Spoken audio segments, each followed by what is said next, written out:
Hello, hello, Coach JP, bonjour ou bonsoir à tout le monde, dépendamment où vous êtes. Nshaka tuyage iki kintu gikomeye mu buzima bw'abantu, surtout abemera.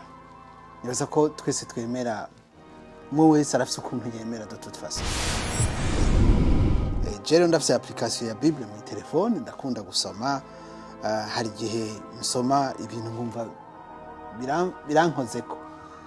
Ndavye ingene tubaho kuri iyi si, ndavye ibyo namwe mubona. Hari ahantu bavuga muri Jean 4:20, havuga ngo si quelqu'un dit j'aime Dieu et s'il déteste son frère ou sa sœur, c'est un menteur.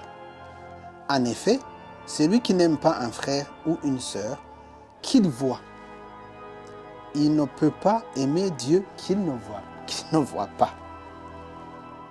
Ndabisubiramo parce que c'est important. Si quelqu'un dit j'aime Dieu et s'il déteste son frère ou sa sœur, c'est un menteur.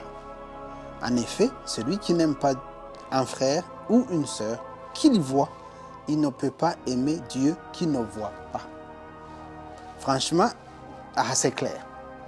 Iyo umuntu avuga ko akunda Imana, iyo umuntu avuga yuko yakiriye agakiza, ibintu byose yabihaye Imana, mugabo ugasanga uwo muntu aradetesta abantu, afite ibibazo n'abantu, cyangwa hari abadakunda, uwo muntu aba ari mubeshi, kuko buriya Imana iri mu bantu.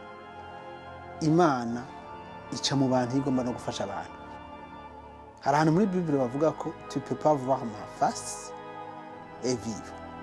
Ni ukuvuga ko Imana ntushobora kuyibona gutya n'amaso yawe hama ngo ubeho. Bivuga ko bien sûr urinda gupfa, ariko birashika ko umuntu akubwira ngo Imana ntayibonye n'amaso yanje gutya, nuko iba yaciye mu bantu, nicyo bivuga. Tukagaruka rero ngaha aho tuvuga tuti si tu n'aimes pas ton frère ou ta sœur, mugenzi, inshuti, ari mu bibazo ukamushikaho, ari mu munezero ukahaba, wovuga gute ko ukunda Imana? Wovuga gute ko uri umuntu w'Imana? Kandi bivuga yuko tu n'aimes pas ton frère ou ta sœur que tu vois. Comment vas-tu aimer un Dieu que tu ne vois même pas? Ni ukuvuga ko Imana iri mu bantu. C'est très simple. Alors, c'est très très simple. Bivuga ko genda ukore neza abantu, ukorere neza umuntu wese muhuye, umugirire neza, uzoba ukoze ibyo Imana ishaka. Ngo kunda mugenzi wawe nkuko wikunda wewe nyene. Ivyo mufise icuronse partagez, c'est tout, c'est très simple. Merci, subscribe. Ariko rero mwibuke, je suis ndi pasteur cyangwa ngo evangeliste, c'était juste une pensée par rapport à ivyo nasomye numva nshaka kubibasangiza. C'est important aka kantu kuko karabuze ku isi, karabuze sana. Merci beaucoup, Coach JP.